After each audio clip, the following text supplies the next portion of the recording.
Welcome to the Tomorrow Zone Catalyst podcast. I'm Deborah Rubin. Everyone is chasing innovation. We've got new tools, big plans, bold moves, but often transformation fails before it even begins. And it's not because of technology, but because of what we tend to overlook: misalignments, assumptions, lack of space to think. That's why I wrote Enter the Tomorrow Zone, to help leaders navigate change with clarity, curiosity, and momentum. In this mini-series, we're going to dive into ideas from the book with my Tomorrow Zone teammate, Jenica Berg. You'll hear stories, mindset shifts, and simple ways to turn complexity into progress. So let's get into it. Thanks, Deb. I'm so excited about this conversation. And this conversation is all about that moment of awakening, when we realize that the way we've always done things will not get us to where we need to go. This is the story of unlearning, realigning, and setting the stage for real transformation. So let's start here. Deb, what inspired you to write Enter the Tomorrow Zone, and why now? So for most of my career, I've worked at the intersection of business and technology on various innovation initiatives. And I saw too many projects not only going off the rails, but even failing to deliver their intended results.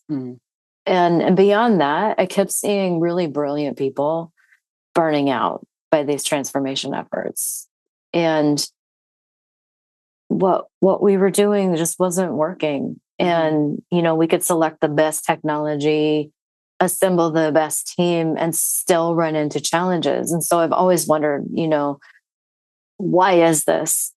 And, I used to say, hey, these projects don't have to suck. There is a better way. And when I consider the rapid pace of advancement, the amount of change that's swirling around us, we have to get good at this. We can't continue to be terrible at digital transformation to the point that we're driving people away. And this thought really drove me. There must be a better way. And I've always thought, what if we could help people save their initiatives before they start?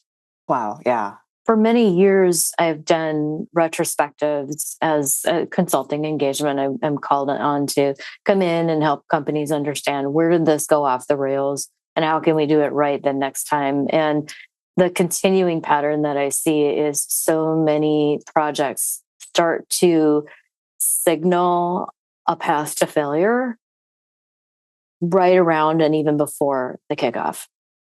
And so we need a way that we can zoom out together to reconnect with purpose and lead changes like this without chaos and without turmoil. And so this book is the system that I've built from years of real world experimentation and learning about what actually really does help teams to move forward towards success together.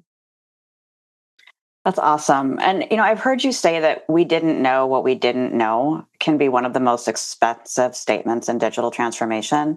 Can you take us back to a moment when that really hit home for you? I've said this in my own experience. And, years ago, before I started my company, I was leading a super high stakes project that, on reflection, failed before it even really started. And, it turned out we were misaligned internally, and we were misaligned with the software vendor. But we didn't know it. We didn't know what we didn't know. We were so new to the game. This was way back in the day, and we were doing things that had never been done before. We had no idea what it would take to truly innovate and to truly bring a team through this journey of radical and massive change. And so in that project instance, it really took a hard stop and a restart with alignment, curiosity, and an agreement to really work together in a collaborative way to turn it around. And eventually we took, what was a miserable and just, traumatic failure and turned it around to a successful implementation that won an industry award. Wow. And that story, that experience, knowing how to spectacularly fail, but also to succeed in a Yeah. way that created a foundation that stood the test of time, enabled massive scalability. It made me realize the cost of unspoken assumptions and the power of pausing to really get clear, to reset and be on the same page. And as I've been out and about in the consulting world and at events, I have heard so many leaders say these same words when they talked about, oh, yeah, our project's off the rail, or oh, that was a really hard implementation. We didn't know what we didn't know. And I think that is an unlock, because what if you could know? Yeah. What if there are things that you can't know yet, but you can know if you're prepared in a much better way? And so um, I have started using new techniques with my clients, seeing them succeed because they're ready to go through that phase of the project where there are things that come up that you couldn't know from the start, but you can only know in the middle. And when you have a team that's prepared for that, it makes all the difference. And I really believe that it's possible to lead breakthrough transformation rather than just surviving technology projects. That's awesome. Yeah. So the first shift in the book is align. And what are we typically misaligned on? How does that show up in real life for the leaders that you're working with? So, the system that I talk about in the book is a system of mindset shifts. Mm-hmm. They're not linear, they all work together to prepare you as a leader and your team to go through this together so that you can succeed, but also to create a capability to continually succeed. And the very first shift is align. And the aligned mindset shift, it helps you to get beyond buy-in theater, the illusion of buy-in, and it really brings out authentic shared understanding with your team.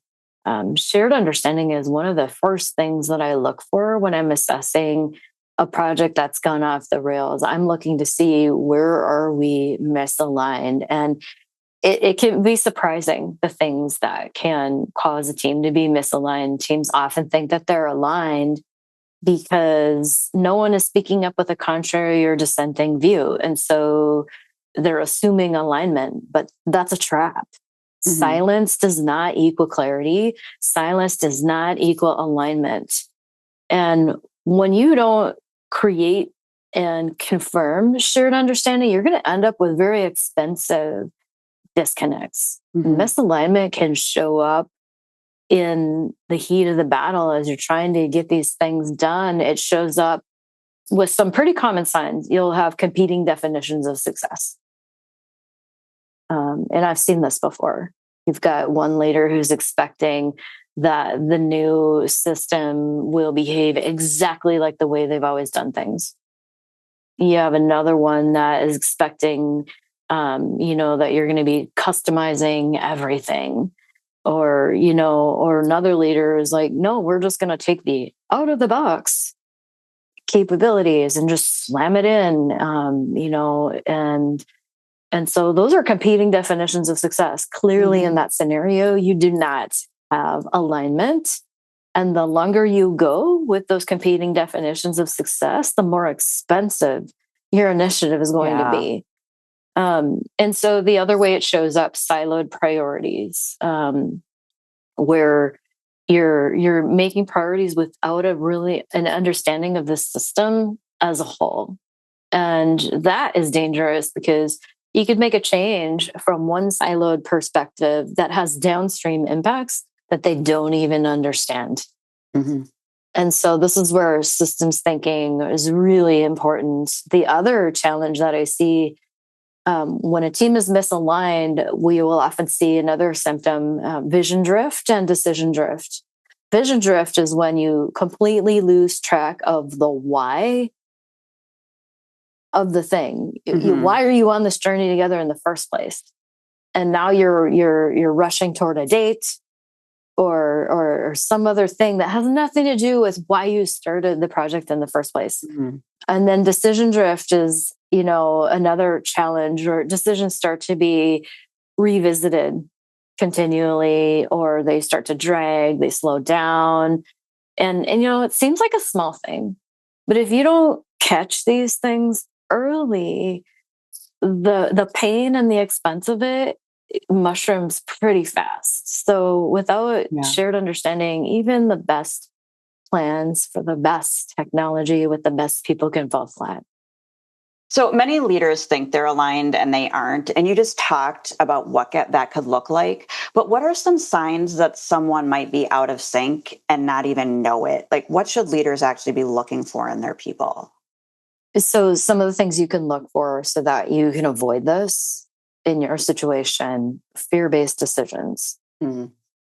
You'll start to see it in behavior quite often. And so often in innovation initiatives, digital transformation projects, there are a lot of meetings because it's not done for you. It's not do it yourself. It's always done with you. Mm-hmm. And so we have to have a great collaboration, but you'll start to see people arriving at meetings tense, guarded. They're not speaking up. They're afraid to step on anyone's toes. Very few ideas are shared. And when ideas are shared, they're not challenged. And this is a sign that you don't have the psychological safety that you need for the team to really flourish and get the job done well. I mentioned decision making earlier. You'll start to see decision making slow down, a lot of tension around decision making, but no one knows why. And it leads to frustration. The frustration will just continue to snowball. Yeah. And then the other thing that you might see is people escalating issues that should be solvable at a team level. And often the underlying cause is fear, because you don't have clarity about roles and responsibilities and who makes the decisions. Or as a leader, you're not reinforcing and helping people to stand in the authority that you've given them. We see that quite often in teams. And that's, again, is fear-based. Yeah. And so, it's pretty easy to spot. You hear it in the language. It sounded like what you're saying is that some of those silos start to show up again. Because if you're talking I and they, then you're going back to being siloed and thinking. Or the other way that shows up is in a kind of an adversarial relationship with your software vendor, who should be a partner in your success. And then, they get relegated to an order taker mode, and you're not actually exploring possibilities and solving the real problems to solve together. And that can mushroom into a pretty expensive situation as well. Yeah, that's a really, really important perspective to have regarding the software provider. That's awesome. So in your work, what happens when a team finally gets aligned around a shared purpose? Clarity accelerates everything. It feels like you're slowing down to get that alignment, but actually you'll find that once you have it, decisions are faster, priorities stay clear, and momentum builds. You hear it again in the language and the behaviors. People are speaking the same language. They show up different. They feel safe enough to challenge ideas, to share truth, to speak the truth.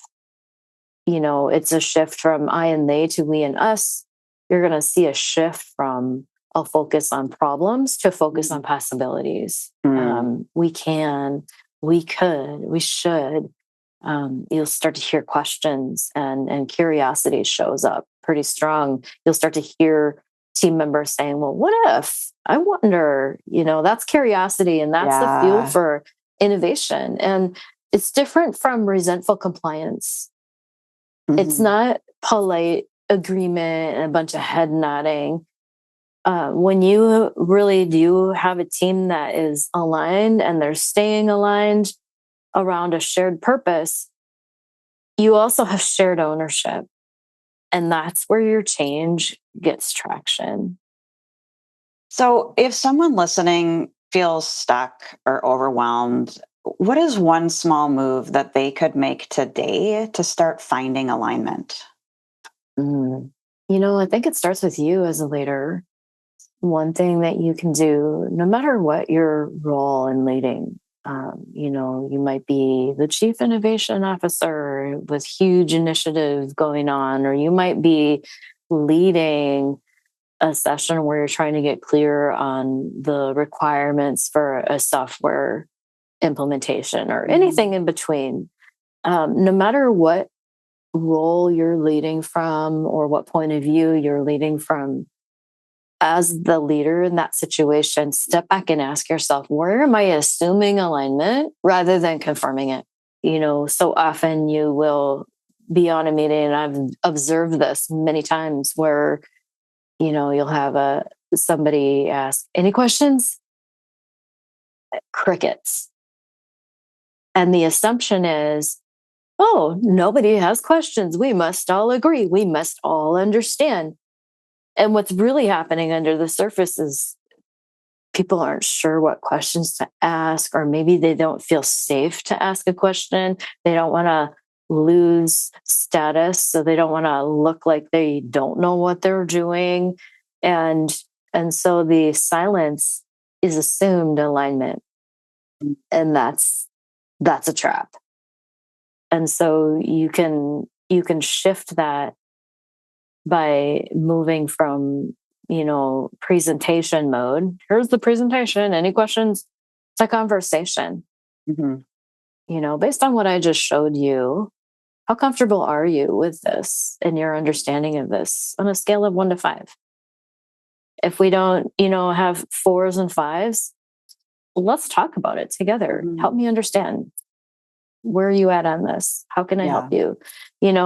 Get into a conversation, and then you can get curious about where, assumptions might be hiding. You can get curious about where people might get stuck. But that is a really quick fix. The other one is that I turn to quite often, and I know you've seen me do this. What does that term mean for you in this context? It seems like a small thing, but even disconnects on words, on terminology, can cause a derail in a project. And so continually getting clear on, okay, you just said this word. What does that mean to you in this context? And usually there's a sigh of relief from the other people who had that question but didn't want to ask it. I'm not afraid to look stupid.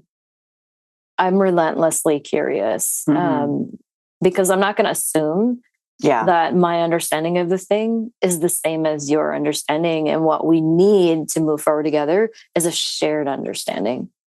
And so, you have to drive for it. That is awesome. Well, if this conversation has sparked something in you, stay with us. In the next episode, we explore how to break free from outdated paradigms and start reimagining what's truly possible together. To our listeners, thank you for listening in. If something in this episode stirred you, I encourage you to pause and follow that stirring. Sometimes transformation just starts with a question and the courage to explore it. This mini-series is just a glimpse into some of the ideas in my book, Enter the Tomorrow Zone, which is coming out in 2026. To stay connected with us, you can follow us on LinkedIn and visit tomorrowzone.io for updates and ideas to fuel your next move. Until next time, we encourage you to stay curious and choose to make awesome happen.